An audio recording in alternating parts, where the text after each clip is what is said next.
Hey guys, this is Dr. Hub. In case you haven't subscribed, please do subscribe for updates. This is important. We are looking at the keratoconus and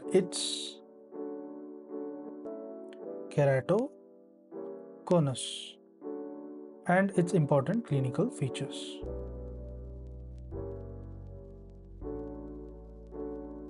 Now, there are different varieties. That is, you can consider it as external signs, slit lamp signs, and the retro illumination signs. So first, let's look at the external signs. So under the external signs, there can be two signs. That is a Munson sign. So what is this Munson sign? So Munson sign, it means that there's a V-shaped conformation of the lower lid produced by the ectatic cornea in down gaze. So there is nothing but a V-shaped conformation. So this V-shaped conformation is of the lower lid. It is produced by the ectatic cornea in case of down gaze. This is seen in case of down gaze due to the conformation of the lower lid produced by the ectatic cornea in down gaze. Next, we move on to the Rizzuti sign. So the Rizzuti sign, it stands for the sharply focused conical beam of light near the nasal limbus. So there is a sharply focused conical light near the nasal limbus, and it is produced by the lateral illumination of the cornea from the temporal lobe. So what is it? A sharp focused conical beam of light near the nasal limbus. So nasal limbus has a sharp conical light. Sharp conical light.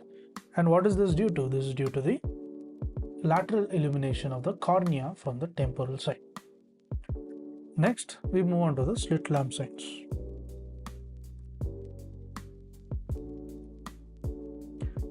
So what is seen under the slit lamp signs? So there is a walk striae. So this is very important. The walk striae. So walk striae is a wide vertical stress of lines in deep stroma. It's parallel to the steep axis of the cone, and it may disappear with the external pressure on the globe.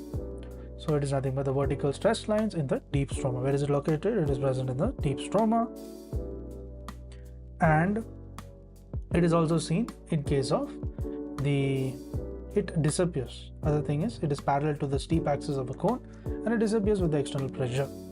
So it can also disappear. And how does it disappear? With the pressure on the globe. Next is a Fleshner ring. So this Fleshner ring is the deposition of the iron in the epithelium, and it is ring shaped at the base of the conical protrusion. Then we move on to the corneal thinning. Corneal thinning is predominantly in the inferotemporal area. So corneal thinning is seen in the inferotemporal area. Inferotemporal region or area. Next is the hydropes. Is something known as the hydropes. So this hydropes is an acute rupture of the Descemet membrane. It causes inhibition of aqueous into the corneal stroma, and it is a complication of the long-standing keratoconus. So this is nothing but the hydropes. It is a rupture, and simply it's a rupture of the Descemet membrane. Next is, there is a prominent corneal nerves. It is increased visibility of the corneal nerve fibers, and there is also a rupture of the Bowman's membrane. So earlier we saw the rupture of the Descemet membrane, that was hydropes, and here is the rupture of the Bowman's membrane. So the rupture of the Bowman's membrane is nothing but the irregular superficial opacities that develop due to the break in the Bowman's layer. So there is rupture of the Bowman's layer. Let's write it as BL. Next is, we move on to the retro-illumination signs.